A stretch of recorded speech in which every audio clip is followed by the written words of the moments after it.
കറുവാപ്പട്ട എങ്ങനെയാണ് നമുക്ക് കിട്ടണമെന്ന് നമുക്കൊന്ന് അറിയണ്ടേ.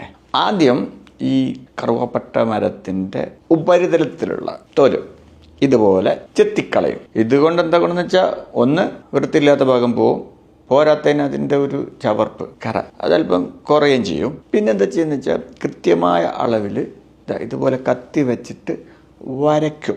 വട്ടത്തിൽ ഇതുപോലെ പലവരി വരച്ചിട്ട് അടയാളപ്പെടുത്തും. എന്നിട്ട് ആ ഭാഗം ഇതുപോലെ അങ്ങ് ചീന്തിയെടുക്കും. ഇതിങ്ങനെ ചീന്തിയെടുക്കുന്ന സമയത്ത് ആ പരിസരത്തെങ്ങാനും ചെന്നാലുണ്ടല്ലോ, അവിടെ മൊത്തം കറുവാപ്പട്ടമയമായിരിക്കും. എങ്ങ് നോക്കിയാലും കറുവാപ്പട്ടയുടെ ഗന്ധം. അത് കുറെ ദൂരത്തേക്ക് വരെ ഈ സ്മെല്ലുണ്ടാവും. ഇങ്ങനെ തോല് പൊളിച്ചാൽ ഈ മരം പിന്നെ ഉണ്ടാവുമോ എന്ന് നമുക്ക് തോന്നാം. ശരിയാണ്, മരം ഉണ്ടാവില്ല. പക്ഷേ ഇതിന് വെട്ടിയാലും പിന്നെ വളർന്നു വരാനുള്ള കപ്പാസിറ്റി ഇതിനുണ്ട്. അതുകൊണ്ട് ഒരടി ഉയരത്തിലായിരിക്കും ഈ മരത്തിനെ വെട്ടിയിട്ടുണ്ടാവുക. പിന്നെ എന്താ ഉണ്ടാവുക വെച്ചാൽ, പുതിയ മരം 5 കൊല്ലം കൊണ്ട് വളർന്ന് പഴയ അവസ്ഥയിലെത്തും. അതായത് കറുവാപ്പട്ട കൃഷി ചെയ്യാൻ തുടങ്ങിയ ഇതുപോലെ വീണ്ടും വീണ്ടും വീണ്ടും കറുവാപ്പട്ട മരങ്ങൾ ഇങ്ങനെ ഉണ്ടാക്കി ധാരാളം കറുവാപ്പട്ടകൾ ഇതുപോലെ ഇങ്ങനെ തോൽ പൊളിച്ച് എടുത്തുകൊണ്ടേയിരിക്കാം. കറുവാപ്പട്ട എന്ന് പറഞ്ഞറിയാലോ, ലോകത്ത് സുഗന്ധവ്യഞ്ജനങ്ങളിൽ എത്ര കാലങ്ങളായിട്ട് ഉപയോഗിച്ചുകൊണ്ടിരിക്കുന്നതാണ്.